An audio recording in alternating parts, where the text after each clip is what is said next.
you've seen of him last season and then what you saw him at the Combine? Well, this is the thing. He's been very, very consistent. He was a high achiever in high school, great athlete, multiple sports, track athlete, also a power lifter, very, very explosive.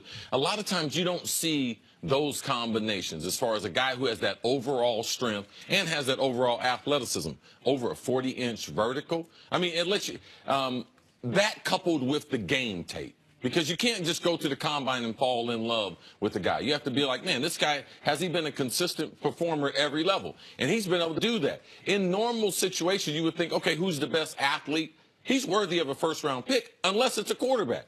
Because if you can change your franchise by getting a quarterback, regardless of what talent, left tackle, running back, defensive end, there's no position like quarterback. So does he have the talent? Does he have the resume? Does he have all those things, intangibles, that he's an unselfish player? He is a team-first guy? Like all those things? Yes, but if you can get a quarterback that's going to be your franchise quarterback and turn your team around, the quarterback touches the ball every play. Now, given that we have Ezekiel Elliott, given that we got L. Bell in Pittsburgh, both of these guys came from the Big Ten. Them and Todd Gurley, these are the top 3 running backs in the NFL.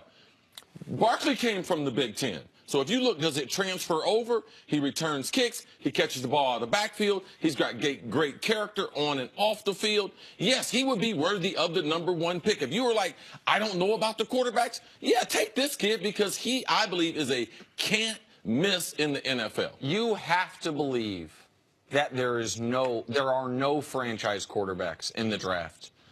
If you need a quarterback, to take anything other than a quarterback at #1. So I know some people have questions about how good Barkley will be. Coach Mangini doesn't necessarily love him between the tackles. You and I saw a game against Ohio State where first play of the game, opening kickoff, takes it for a touchdown. Early in the game, has, I think, a 30-yard touchdown run, and then got shut down after that. I don't have those concerns. I think this guy is plug and play into the NFL instantly. Top 5 running back in the league. I believe that. But he's still not worthy of the #1 pick. Like, as great as Zeke has been, if you went back and redrafted, Zeke wouldn't go #1. You mentioned Todd Gurley. You went back to his draft. He wouldn't go #1. Why? There were franchise quarterbacks in that draft. Le'Veon Bell, maybe, would go #1, knowing what we know now.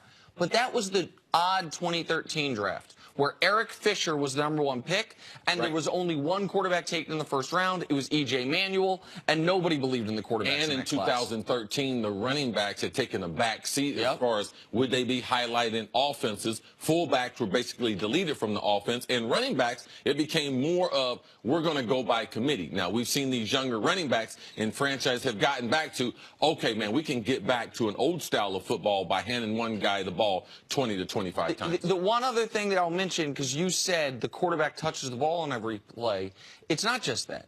It's that if you draft the right quarterback in the top 10 or in the first round, certainly at #1, he's on your team for 15 years. Like, if you draft the right quarterback, we don't see quarterbacks go change teams ever if they're a true franchise quarterback. Running back, even if they're great, what's the career? 7 years? Like 8 years? And so for all those reasons, if you're Cleveland, a team, by the way, that has traded away the picks that became Carson Wentz and Deshaun Watson, them not taking a quarterback #1 seems crazy to me. Well, when you have a guy like this, a running back's body, but also a sort of a wide receiver's body who had such an explosive day at the Combine, is there another guy in the league right now that he reminds you of, the skill set? Like, tell me a little bit about why he's such a special player, why he's so good. Well, I just believe because his overall character. If you talk about Joe Moorhead, the offensive coordinator at Penn State, he talks about, man, I go to this guy, he's like Bill Russell. He talks about the rest of the guy. What can I do for the rest of the team? We know that. He's explosive, special teams-wise. You don't have to train him. You kick the ball off in the NFL game, he is ready to play right now. As Nick said, plug and play. His ability out of the backfield.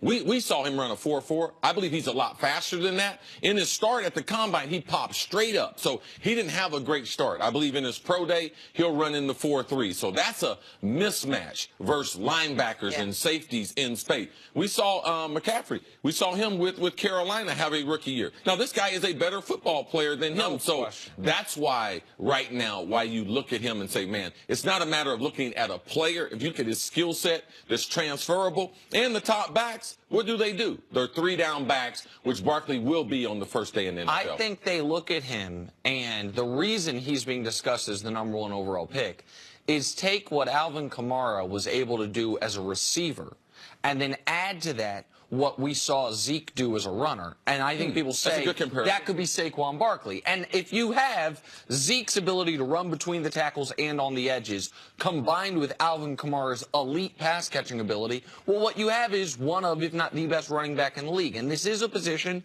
more so than any other position in the league, that I think you can be the best as a rookie or as a second-year player. We've seen it the last few years, from Gurley to Zeke. Leonard Fournette wasn't the best running back, but he was very good this year. Like, you can do it instantly. It's the type of thing that you said, CC, almost your general IQ, not that Barkley seems like a really smart guy, but it's the one position where your general IQ is almost the least meaningful, because it's instincts. The position guys have been playing since they were 8 years old. Who's the best athlete? Make him the running back, give him the ball. Right. And when we talk about instincts, talk about all the things, I did pull a name from my hat, and I know this is way up there. Marshall Faulk.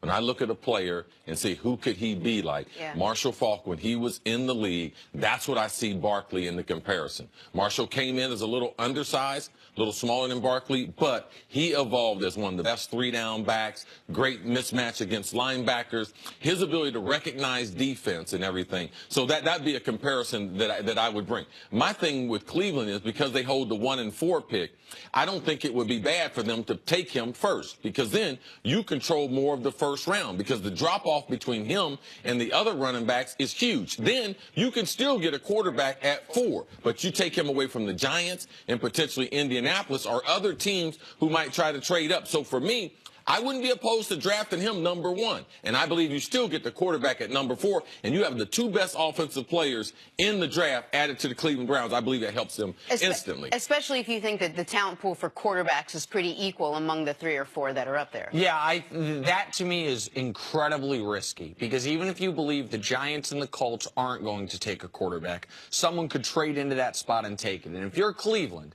and you have a quarterback you love, the idea that you would say, we're smarter than the rest of the league, we love this guy at 4, but no one's going to jump in front of us and take him at 2 or 3.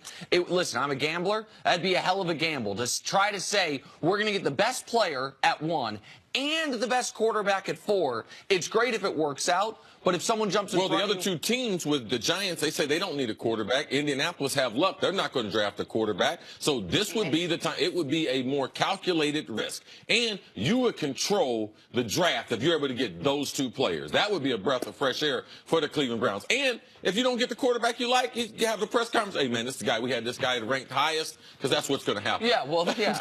and then they stay on this quarterback treadmill, unfortunately, in Cleveland. But listen, what you're describing, I like the gamble. You know me. If you want to gamble, what if someone takes Darnold? Then they could get Baker Mayfield or Josh Allen. Rosen, you're just throwing him out. He's too smart for his own self. Regardless, the Browns have gone 4 and 44 over the last 3 seasons. They could use any of these guys in the top pick, and they've got 2 of them. They really could use all of them. All right, coming up, can anyone slow